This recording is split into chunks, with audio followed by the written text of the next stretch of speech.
Hello dear enthusiasts! Welcome to Teacher Anne's channel. It's been a while since my last video was uploaded. Let me start with this scenario. Your teacher gives you back a graded essay. What is the first thing you look at? The grade or percentage score is what most of you are concerned with, right? If the score is high, you are satisfied. You are dissatisfied if the score is low. This is the stage at which many students decide to stop the evaluation process. It is essential that you grasp the criteria that teachers use in grading essays if you wish to write better ones. So for today's video, let us learn how to improve our essay so that we will be able to meet the criteria set in writing an essay. Let's get started. Instead of firstly, you may write to begin with. You use to begin with when you are talking about the first stage of a situation, event, or process. Instead of secondly, you may write in addition. You use in addition when you want to mention another item connected with the subject you are discussing. Instead of thirdly, you may write furthermore. It is often used at the beginning of a sentence and followed by a comma.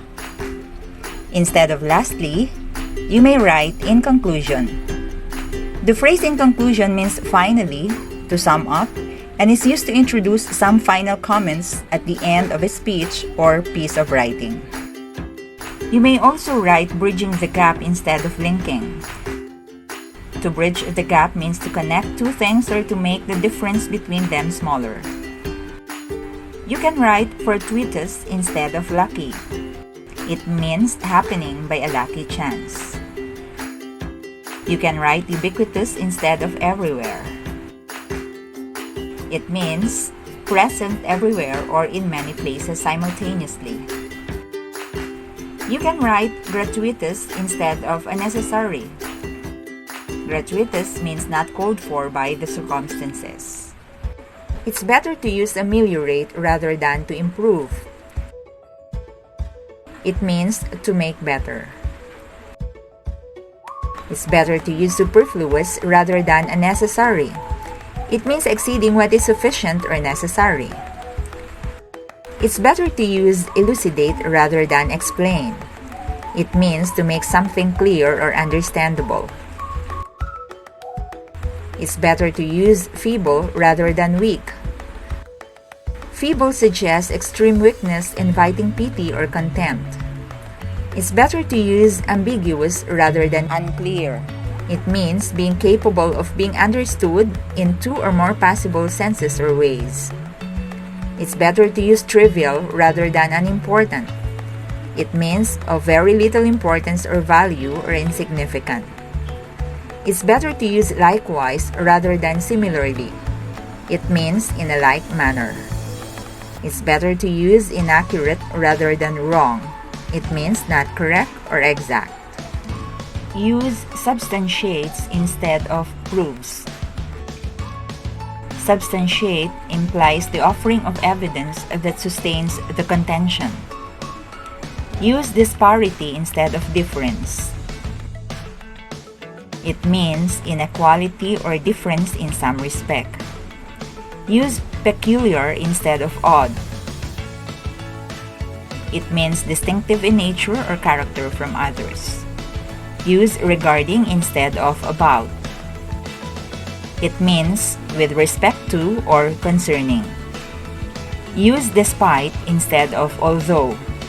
Please don't add the word of after despite. Instead of this means, you can use this actively illustrates that. Instead of because, you can use the reason for this occurrence.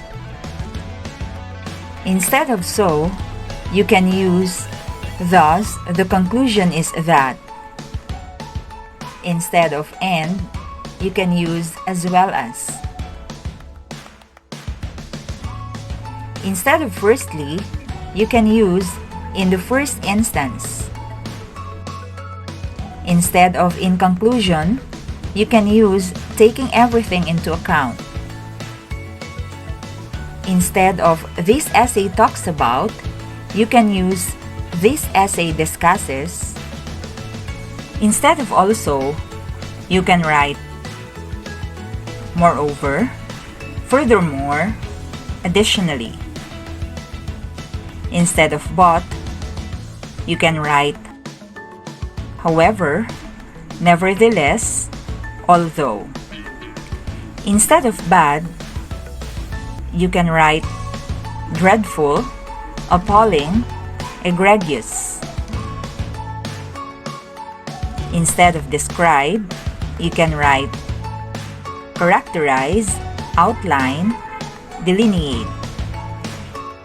Instead of use, you can write utilize or employ.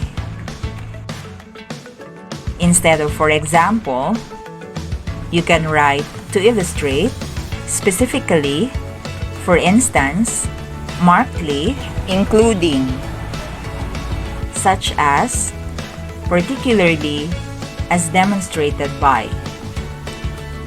Instead of get, you can write acquire, obtain, receive, inherit, apprehend, take in, and grasp.